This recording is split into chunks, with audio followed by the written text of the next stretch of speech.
Michael Moynihan, host of the Moynihan Report, co-host of the Fifth Column, one of the most fascinating interlocutors today. That's not just me saying that. I think that is an objective fact.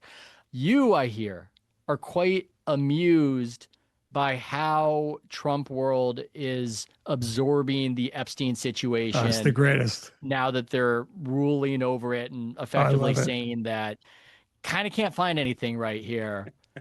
I think this is a good topic for us. I'm It's not sure amazing. why, It's but I one think of it's a my good favorite topic. things of all time. I mean, I thought one of those brilliant moves, political, jerk moves, was Elon Musk saying that Donald Trump is in the Epstein files, and therefore it just sent everyone's head spinning. They're like, "Wait, what? Yeah. Donald Trump?" And it's just like he's sitting there laughing. It's like you have to kind of like the people who are. It's so easy to get these people riled up in these things, but the way they look at it, which is great. There's two ways of looking at this. Number one is the most obvious. Occam's razor suggests that on this particular issue, the people in Trump world made stuff up because it's what their base wanted and it's what they liked, right?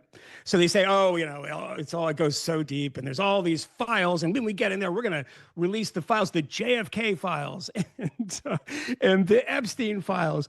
And then they get in there, and the greatest thing is, now they're going to be called on the bullshit. And when you're called on the bullshit, the conspiracy theorists think, oh no, it got to them too. I sent you this joke, this famous joke of the person who dies and goes to heaven and is at the pearly gates and says to God says, you have one question I can answer, and he says, who killed JFK? And God says, Lee Harvey Oswald from the Texas School Book Depository. And the person says, Jesus Christ, it goes all the way to the top. And that's the kind of thing. It's like once you're inside and you're like, okay, well, I was just part of this movement, in part of the kind of rhythm of this movement, part of, how you are in it is you have to believe in this stuff or talk about them. Kash Patel, you can find videos of him saying, oh, when we get to this, we're gonna blow the lid off of Dan Bongino. And they're both like, yeah, there's really nothing.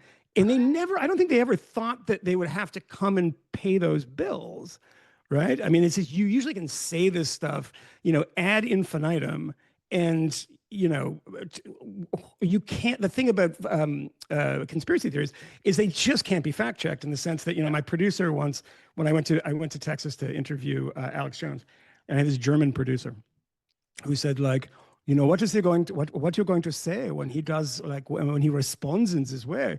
And I was like, you know what? You can't. And the reason you can't is because they make things up. And of course, what happened was I said, Alex, that's wrong. He's like, oh, Michael, I've got a document here. I talked to somebody on the inside, and they just make shit up. It's endless. And I'll give credit to somebody who I've been very, very critical of. The journalist Michael Tracy has a story about this Epstein stuff in Compact, that sort of, national conservative, paleo conservative Sohrab Ahmari magazine, which is very, very good. And he's like, you guys have just been fooled by all of this stuff because you want it to be true. Yes. And the reason people want this stuff to be true is a couple of things. It suggests that what they've said for a very long time about the quote unquote deep state is real. This is all part of the deep state. This is all part of these people way up there. And what do they love? What are they obsessed with? Pedophile rings. And this is a pedophile ring protecting the powerful. Now, there's other people who run into this vacuum too and get sucked into it. And those are the people who are obsessed with Israel, right? I mean, Jeffrey Epstein's Jewish. Well, you're the people looking for puppeteers, I guess. Correct. I hadn't even thought about the connection between the two. But yeah, there is a lot of overlap in that. And maybe I can connect it to my concept that I'm never going to get to catch on. I've renamed it per a reader suggestion. I said moral inertia last time we talked. I'm going to call it moral momentum, where you start with an inclination and you just keep doubling down to justify it to the point where you start sounding insane. So we talked about COVID earlier, loss of trust in institutions. There's a lot of there's been a reveal while we've been using Twitter of what big idiots so many formerly esteemed, credentialed people are. You start calling that out and you start saying, yeah, these people, they're not great. The people running and ruling us, they're not great. Okay. It's like, actually, they're really bad. They might even be evil. Like, okay. You know what? they're all fucking children. They're all Mhm. doing that. It's like, whoa, like you're taking it to this place where Yeah. you start with this bad inclination and you keep kind of spinning it up and amplifying it. I don't know if these people you're mentioning actually convince themselves of it or if they know they're lying about it. I don't know, but I'll say this, and this might seem like a bit of a quasi name drop, but the business that I've been in, because sports involves a lot of billionaires and attracts Mhm. a lot of powerful people. I am not such a person, but I am in conversation with them. I don't think they're involved in pedophile rings. I'm just going to Yeah. say that. I know that's controversial. Maybe Yeah. one is, maybe one. I don't know. But I think rings in general are pretty hard to establish, particularly, when there are a bunch of famous people doing terrible things. yeah, Because there's a lot of incentive to people around those rings to blow the whistle and make a lot of money on it. yeah, it's just also people have morality. And I think it's this view of if you're at the top, you must be completely depraved. And actually, when you meet people of that status, they're people. I mean, some are very impressive, some are really unlikable, but they are people. And I think most people would never want to be engaged in anything like that. And so that view that that's what it's like, maybe it's comforting in a certain way that there's this sort of order. But yeah, Yeah. I mean, I've got to be And careful by the how way, I just to phrase. quickly say Yeah. this, Ethan, I want to make sure before people jump on me for it, is that Jeffrey Epstein was a phenomenal piece of shit. Mm. Was guilty of a lot of the things he was accused of. But what ends up happening, by the way, in these situations is that when you have Harvey Weinstein, is a good example of this, absolute moral monster, and a monster in a million levels. But if there's five people that come forward, the next five people, it doesn't mean that they're telling the truth, right? There's incentive for people to get involved in this story. Is that if a random guy who owns the hardware store in your town, if 48 people come forward and say he attacked me, you're like, oh, that's very convincing. Those numbers are worrying, right? And you say, there's a lot of smoke here. There's definitely a fire. When somebody like Jeffrey Epstein, where there's like the five people where you actually know what they're saying is true, you have a lot of evidence, and we're just dealing with evidence here. There's going to be then a lot of incentive to make that story a little bigger. Make that so the woman who is Victoria Giuffria or whatever, who died a couple of like a last month, this woman has been the linchpin of a lot of these stories, and she's backed away from some of them. And some of them are just so outrageous and so outlandish that you start wondering, say, like, what is happening here? What is the incentive for a lot of these people to say, yeah, no, I mean, I was raped on a plane by Bill Clinton and they filmed it and all this stuff. There are a lot of crazy stories like that out there. And you see these, people having these conversations. They take all of this stuff as being true because someone said it. Because someone said it, and because Jeffrey Epstein is a bad guy who committed crimes, it doesn't mean the thing that that person just said is true. It means we should look into it. It's not like, a Yeah. random person being accused. There's a lot of incentive there to investigate that and say what's going on. But you see this stuff because they were Bill Clinton on the plane. And like, where are the flight logs? Well, no, you told us there were flight logs. Well, I'll tell you something that is certainly true. If there are planes that going to a place, I presume there are flight logs. And if those are uncovered, do you know what it means? It means there are people that went on a plane. That's Yeah. all it means. That's all the evidence shows. Do you want to look further? Go ahead. That's great. That's what we do as journalists. But this sense that all of this stuff, I'll tell you what, this is the thing that people can't get into their heads. And I've been attacked for this, and people have sent me. Oh, he got muted right as he said that. Oh, Right as yeah. he said that. Right as I said that, it's like Epstein is still alive and he's Yeah. on a computer somewhere muting me. But the thing about I've said this before, and people get mad about it, but it is true. People like hanging around rich people. Full stop. Very rich people. Yeah. People say, well, why did they go to the island? Because it's a fucking island. And the guy has a plane. Why is he on the plane? It's the only reason they're there is not to sacrifice children. It's because a rich guy is going to fly you to an island on a plane. That every one of these people is on the log, who have admitted to knowing Jeffrey Epstein or going places, are ideologically very diverse. Noam Chomsky spent a lot of time with Jeffrey Epstein, and he told people fuck off. When they asked him, the Wall Street Journal asked him, and he's like, you know what? I don't want to talk about this. Is Noam Chomsky an agent of Israel? The man who spent his entire life shitting on Israel?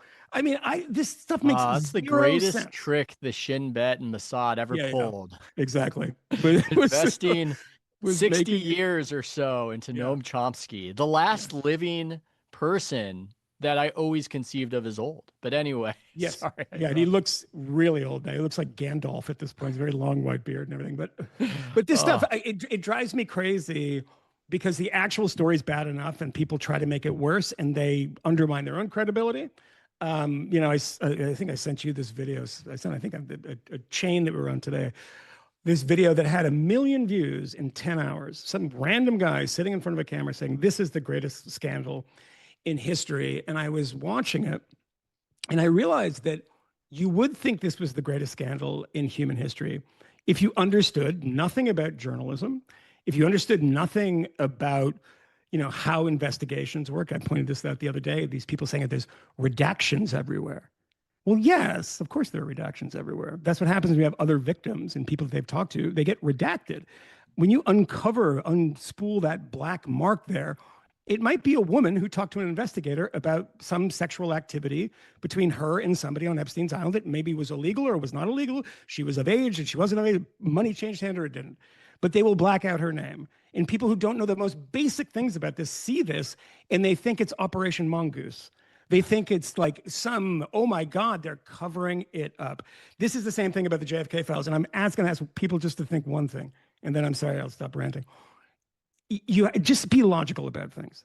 When you're logical about did building 7, was it wired by a demolition team? Just be logical about that for a second, right? And start thinking about the mechanics of how that happens and how you keep silent and the rest of it. If you think there's a document in the National Archives that will reveal the truth about the JFK assassination, just be logical for a second and think these people who, foment coups against the American government, murder one of its most popular, young, telegenic, good-looking, wonderful speaker, that leader with a very powerful family, incidentally.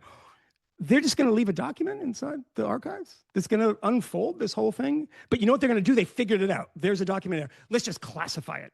Let's just make sure it's not released, not set it on fire, not do it. You keep on thinking of the logic of this stuff. Epstein was murdered.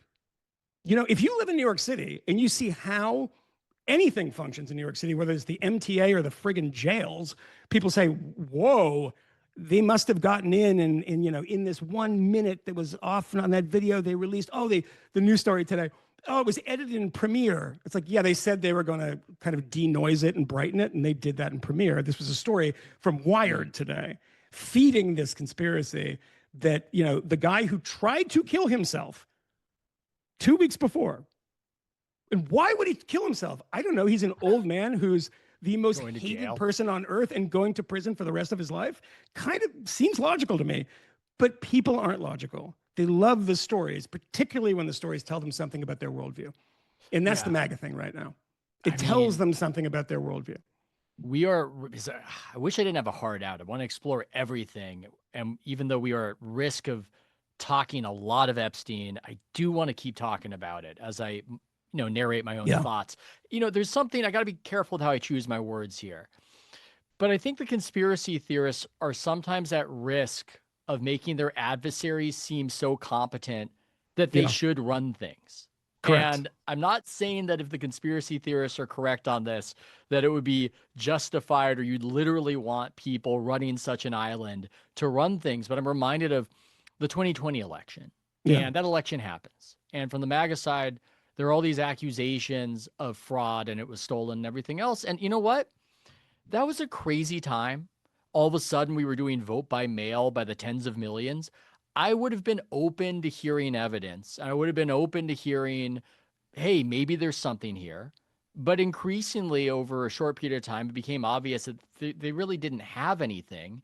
And then you double down from that perspective. It goes all the way to the top sort of thinking. Mm-hmm. And then at that point, I was thinking, you know what? if the Democratic Party, which in my view is not any kind of model of competence and efficiency, was able to steal this election while leaving effectively no evidence behind, you know what? I guess they're right. I guess they have a right to rule. I guess that's a demonstration Yet, of competence. yes. I'm not literally saying that, but there is something to that when Yeah, you become a yeah. conspiracy theorist in that way, where you're building up your adversary, an adversary that doubtless has many flaws and can be criticized from 1,000 different directions. And in excoriating them in this heavy moral tone, you're also propping them up and making them sound amazingly proficient, the kind of Yeah. proficiency you only see in movies. Yeah, I mean, the proficiency, I mean, basically what it has to rely on is a bunch of tiny bits of false information that enter the conversation at some point and then become facts without anyone questioning them. And one of the great examples of this is your phenomenal producer a long time ago worked at Vice. I did too.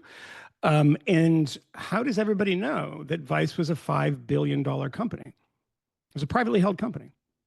You know, Disney opened the books to it and said, well, we're not going to pay $5 billion for this because you guys have been bullshitting. Because but in journalism, what happens is this: one person decides to be credulous and report the thing that Shane Smith said, the CEO of Vice. And all you need then is you have your source. It was in the Wall Street Journal. And then everybody after that says it's a $5 billion company, a $6 billion company. No evidence. Nobody's ever looked at those books and said that that's true, but it became true because enough people said it. And this is the thing about the Epstein client list. I mean, there's been some people, like interesting journalists, who have been like, where did this come from? And what does a client list mean, by the way? Does it mean people he's given quote unquote tax advice to? Yes, there's something very dodgy about that. And I have interacted, by the way, so maybe I'm involved in it too, with the person who paid that money for tax advice, Leon Black, through, you know, you're in journalism, you have connections to everyone. You ultimately meet these This people. is getting interesting, Yeah, Michael. very interesting. Yeah. Where did Vice get the billions of dollars? Yeah, maybe it was the Mossad or something. But that thing, the client list. Okay, what does the client list mean? Because people start repeating it, like, oh, the client list. They have to release the client list. I mean, is it people who are his friends? So there's another document I saw, which someone put on Twitter, and like, well, this was buried, and first it wasn't buried in the documents. It was photocopies of Jeffrey Epstein's address book, and was like, look at the names. He has people's phone numbers. Like, are you really going to go that far and say all of these people have paid for underage sex or something? None of this stuff. So you start saying these things endlessly. The client list, the flight logs, which, by the way, even if they existed, the flight logs, of course, exist. Flight logs exist. A client list for what? Of people who paid him to procure girls? Okay, that would be really explosive. And then the rot would be so deep if multiple prosecutions decided we're not going to touch the powerful. Do you understand how this fucking game works? Do you understand that if myself, Ethan, whoever, it's not a paranoid 70s movie like with, you know, Robert Redford running from a rogue CIA who's trying to kill him, right? What it is if you find out that Bill Clinton is paying money, writing checks, whatever, and you're a journalist, hello, your new career. Hello, Woodward and Bernstein 2.0. You think there aren't journalists who are not looking through stuff, prosecutors who are not looking through stuff, and would be like, oh, I'm going to make my name now. You don't think people just like, I want to be nice to Bill Clinton and his dotage. Get out of here. I mean, it's absolute madness that people think, and again, to be very clear, the very, very bad stuff that the government accused Jeffrey Epstein of seems to be very true. Very, very true. I think there's some sort of plumping up of it here and there. But this idea right now, it means a lot to a lot of people because it means a lot to say that there's the deep state and then there's the child sex rings and they're protecting the powerful. And now Donald Trump saying, why are you talking about Epstein all the time? By the way, totally sensible thing to say. People being washed away in Texas and they're like, well, what about the flight logs? It's like, the guy's dead. You know, the main accuser just died. I mean, it's just a wild thing. And you have to ask yourself, like, why are people so obsessed with this? Beyond the fact that it's fun. I know people think it's fun. I mean, I saw some people in the conservative media landscape saying Trump's really messing up with his base with this. You know, Yeah. he's not in touch with the base on, well, if they don't have anything, what do they do? Yeah. roust people and put them Yeah. on trial to Yeah. satisfy the base. But we're Exactly. living in the world where maybe the conspiracy theory is untrue, but if other people are living in the world where it's obviously true, then they're going to have assumptions on the basis of that.